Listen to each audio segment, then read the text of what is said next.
Hello, you're welcome to my channel. In this video, we want to find the antiderivative of 1 over 2 plus the cosine of x, and we are doing that over the x variable. Okay, so in our previous video, we did something similar to this, all right, on the day 27. Here was 1 plus the cosine of x, and we started off by multiplying to one bottom by the conjugate of the bottom, and that gave us a difference of 2 squared here in the denominator, and we were able to make a trigonometric substitution for that, or a trig identity for that, and that's how we started. Okay, but here we have something similar, but just with a little difference of 2. All right, can we do the same thing by multiplying numerator and denominator by 2 minus cos x? Well, you can do it, but I don't think it will give you a useful result. All right, I'm not going to do that. Rather, I'm going to use Weierstrass substitution, all right, by saying that we should let t to be tangent of half an angle. Okay, so let's start off by saying let t be tangent of x over 2, all right. Well, you should not worry about the tangent. I mean, it doesn't appear in the integral. Where are we bringing it, right? Well, this is just how we are going to start with the Weierstrass substitution.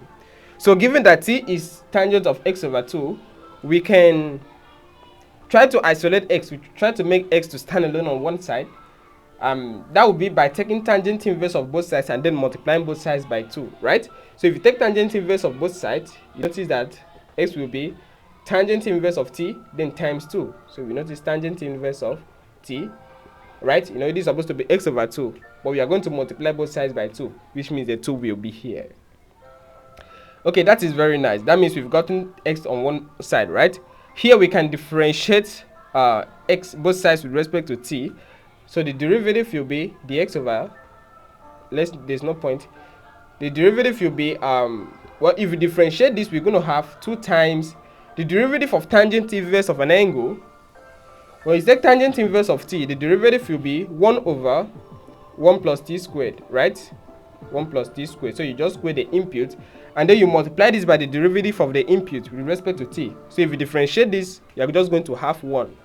Okay, so we notice that this is just 2, so we can put the 2 at the top. So that is the derivative, and then we can put the dt over here. Okay, that's nice. Now we are done with that. Let's look at this on a right angle triangle.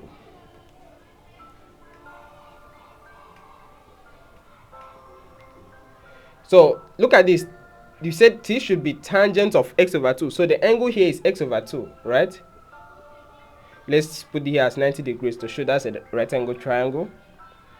And then, since tangent on a right angle triangle is said to be opposite over adjacent, you notice it must be t, because t is just there. And then the denominator of t is 1. So the 1 must be here as the adjacent side, right?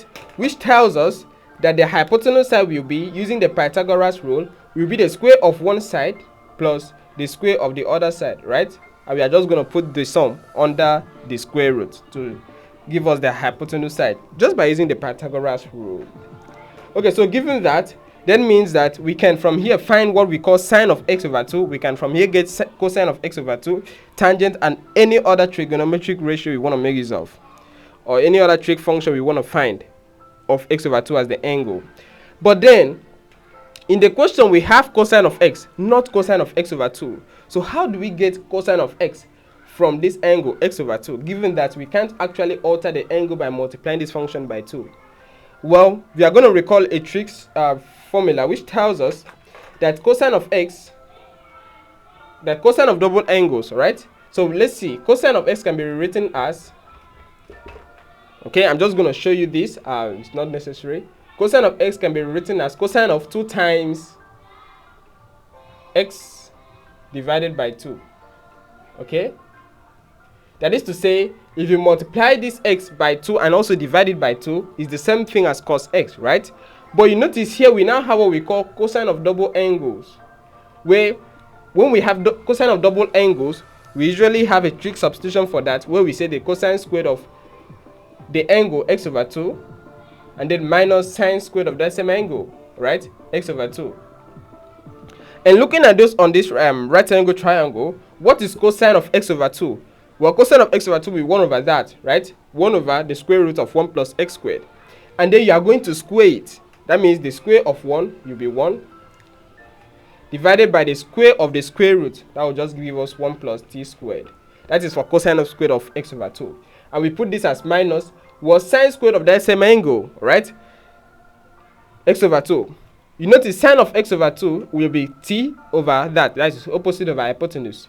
And you are going to square it. That will be t squared over the square root of this.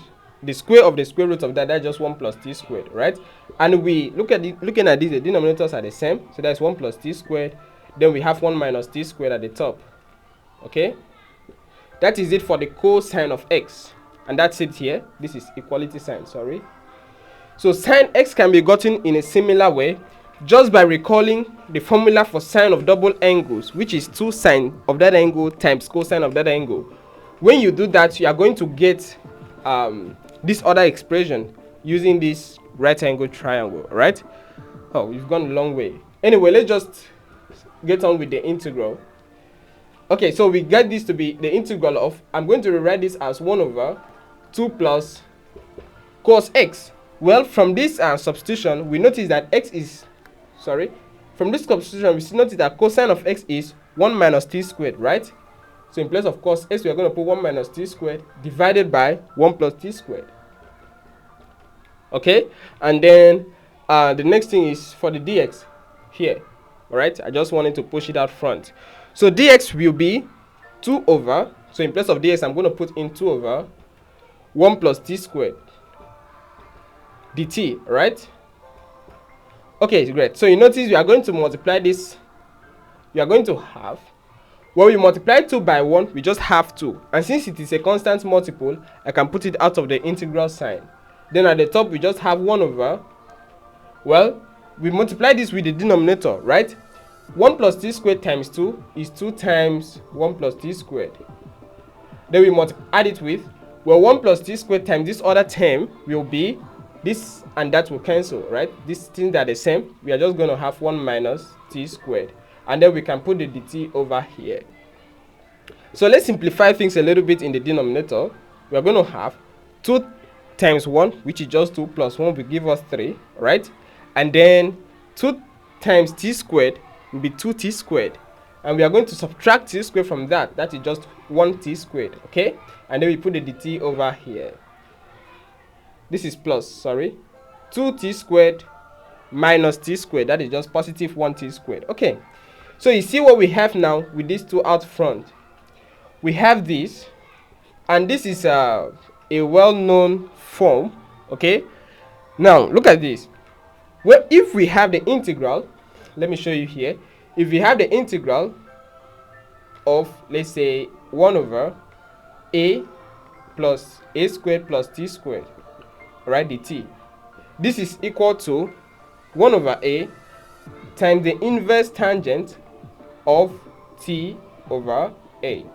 And then we can add an arbitrary constant, right? That is to say, this is a squared. So we are going to take the square root of that a squared, which will give us a, right? And then 1 over that times the inverse tangent of t over, still the same thing here. And then we add an arbitrary constant. So this looks very similar to that, where a here is 3, where a squared here, you notice, is 3. T squared, we have it 1, we have a 1 at the top. So we just have to multiply this by the 2 times. Since a squared is 3, that means a will be the square root of 3. Okay, and we multiply that by the tangent inverse of t over a, which is the square root of 3. Okay. Alright, very nice. And then all in all, we can enter with 2 times that is 2 over the square root of 3. Then we take the inverse tangent of t over the square root of 3. And we can add an arbitrary constant if we like. Let me not clean it. And this right here is the antiderivative of that function right there. Okay, that's long, right? Okay, thanks for watching, and please subscribe to my channel and let me see your comments, okay, on the questions or anything you don't understand. All right, please subscribe to my channel. Remember to subscribe.